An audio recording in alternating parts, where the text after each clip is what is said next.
The next question that we asked, the next idea that we found from the surveys in the round one, is that most customers were viewing the device at least once a day. In fact, what we found is 60% of the customers were looking at the device multiple times a day, and another 23%, for a total of 82%, were looking at least once a day, if not more frequently.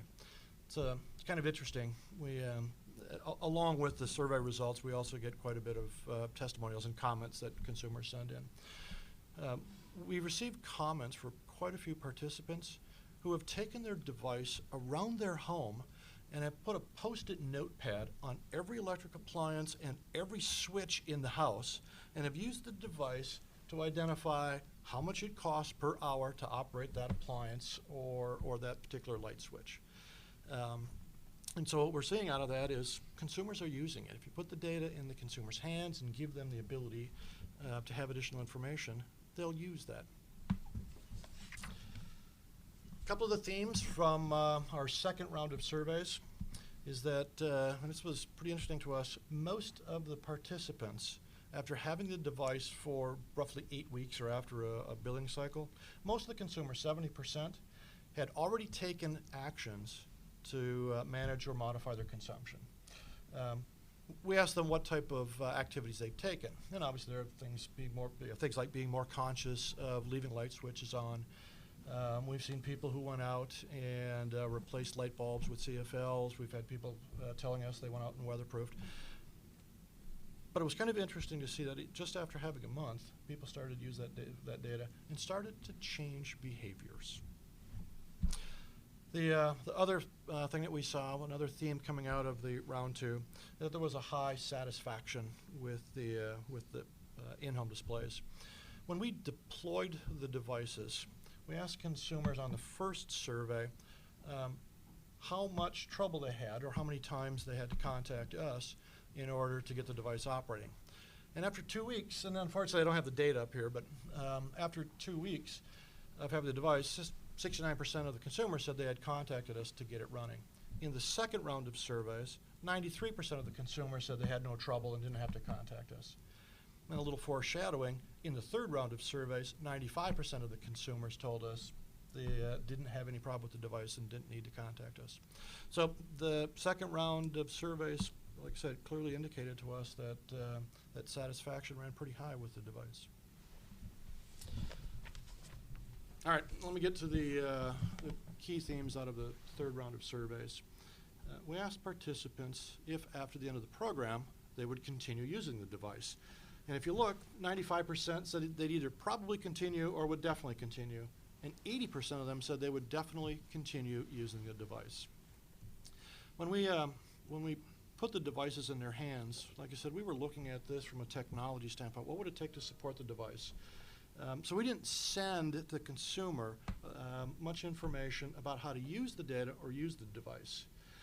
With 80% of the consumers saying they would continue to use the device, we're thinking that if we can start putting in the hands of consumers not only the device, but specific tips and tools and techniques for using the device to manage consumption, we can continue to engage them and continue to keep that interest level high.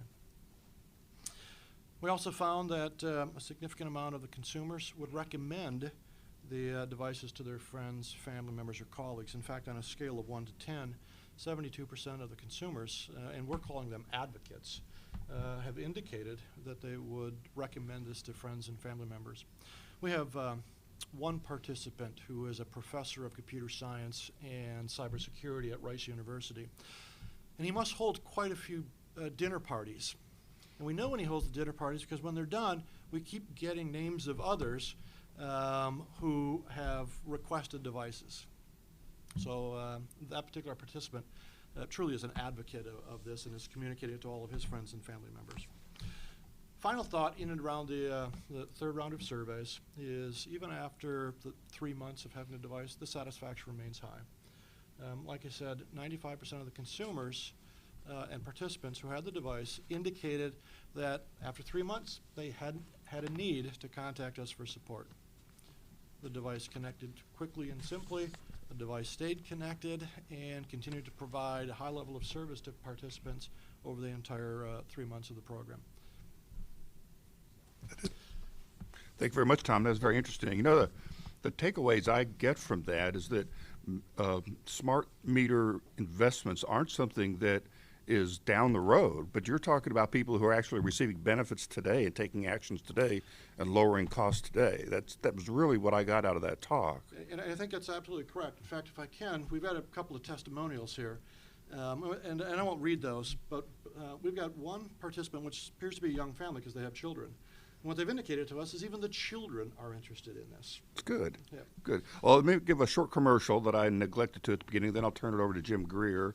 I wanted to thank the Sheraton Hotel, where the metering.com, meteringamerica.com conferences is going on. So you can learn more about them at meteringamerica.com. And much thanks to the organizers of this press conference, Mustafa Razak with JMR Worldwide, and they can be found at jmrworldwide.com also. So with that, I'll turn it over to Jim. Mark, thank you very much. Appreciate the chance to be with you today, and thanks to everybody who's joining this call.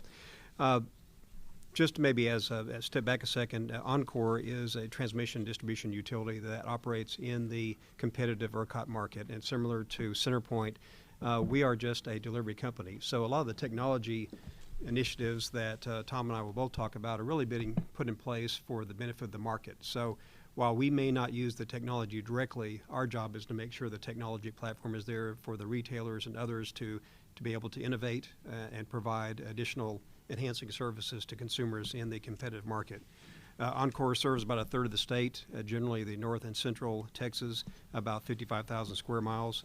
We're also upgrading some 3.2 million meters. Will be complete by the end of next year. And we're about at the 1.6 million meter mark right now. So we're about halfway through on the meter change out. But I think more importantly, I think the more exciting news is that the market and the commission has really pushed Oncor and CenterPoint and others to not only get meters out, but make sure that the technology is in place for the benefits of smart meters to be available now. Mark, to your point, and I think that's what we're trying to emphasize, is that while we're getting meters out in the field, the technology to provide benefits to consumers is also here today and is being used. Now I think everybody that's part of this press conference knows that smart meters are much more than just providing remote meter reading, but Mark, to your point earlier, really putting together a platform for consumers to better understand how they use energy and allow them to manage their energy consumption in ways that make sense to them, not in a prescriptive way, but allow them, provide them the tools, provide them the information, allow them the flexibility to make choices that make sense for them. Again, the commission, in their wisdom, really wanted to make sure that we've got functionality in place as the meters go out the door. Some of the things that are in place today, obviously, is all smart meters will be reading usage in 15-minute intervals. That information is being transported over our networks to the common web portal, where any consumer with a smart meter in the Oncor CenterPoint AEP area can go online and look at their usage on essentially a day after basis. Anybody can do that, and that's something I would encourage anybody to sign up for if they have a new smart meter. Also, each smart meter has to provide in-home network capability, as Tom mentioned. And so not only have they have the capability to look at their usage online in 15-minute basis, also they have access to that information, as Tom mentioned, in almost real-time mode through in-home devices such as in-home monitors, load control thermostats, and things like that. You know, while some may think that this is really kind of a science project, Oncor is working with a number of vendors, and we actually have 19 different devices from 13 different manufacturers that have been certified to work on our system. And so those devices are capable of going out and working today. We have a number of those in the field right now. You know, when we first started looking at the smart metering project, at the time, back when both Oncor and CenterPoint and others were looking at this, there are studies around the world that suggest that just providing meaningful information back to consumers would allow them to change their consumption by 5%. That's just providing information that they don't have access today. You couple that with time of use rates and things like that, the savings are at 10% or better. And I think that's encouraging to see what we're finding on our in-home device project that supports those numbers, I think. Similar to CenterPoint, Oncor has a 500 in-home monitor program that all of our monitors were distributed to consumers at the end of last year. And we too are getting some really interesting feedback on those consumers that are providing survey responses.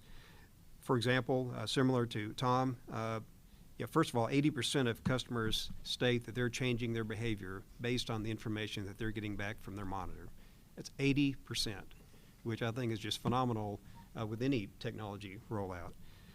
Similar to Tom, we report that our consumers are reporting that about 50% of them look at the information on a daily basis, look at their monitor on a daily basis. And there's a group, I'm not sure who it is, but they claim to be looking at their monitor hourly. There's about 25% that are looking at hourly. So I'm not sure what hours of the day, Mark, but it's high interest, I said. We also are getting some great comments about the impact. We've got one customer that said they've reduced their consumption by 17%. Again, this is just based on receiving that information from their in-home monitor, making wise choices, just being more informed, and changing their usage patterns. 17%. So I think the claims of the 5 to 10% savings that have been realized throughout the United States, around the world, certainly seem to bode well for Texans. Encore estimates that if all customers in our service area would adjust their electric usage based on that type of savings, we're talking about $250 million annually. And then think about how many power plants that may not have to be built for that. So a lot of reasons for that. So I'd just say that Encore is moving closer to upgrading its entire fleet of metering technology. I think the future is moving into sharper focus. As I mentioned, there's a lot of innovators out in the market who see this as a great platform to come in and offer new products and services to consumers, whether that's smart appliances, energy management systems, smartphone apps, and all these ways to better communicate information to consumers and allow the devices in the home to really help manage themselves. And again, to your point, Mark, the technology needed to deliver these very important benefits, they're in place today, they're working today, and I would just invite everybody to come join the party because we're ready to roll. Thank you, Jim. That was very, very interesting. I really appreciate it. CenterPoint and Encore represent two of the states, or two of the ERCOT regions, transmission and distribution companies with long, rich traditions in rolling out technology. Texas, for a lot of jurisdictional reasons, has always been on the forefront of new technology rollouts in the electric space. You mentioned time of day pricing. Last time I looked at powertochoose.com, there were 4 retail plans that had time of day pricing, and they're both nodding their heads yes. So that's really rolling out. And though this is a discussion about consumers, on the backside, I would like to add that CenterPoint and Encore are doing a tremendous amount of work on the inside of the meter in the grid to keep things more reliable, predict failures, do notifications about failures before smart grids. The electric companies didn't know you had an outage unless somebody actually picked up a telephone and made a phone call.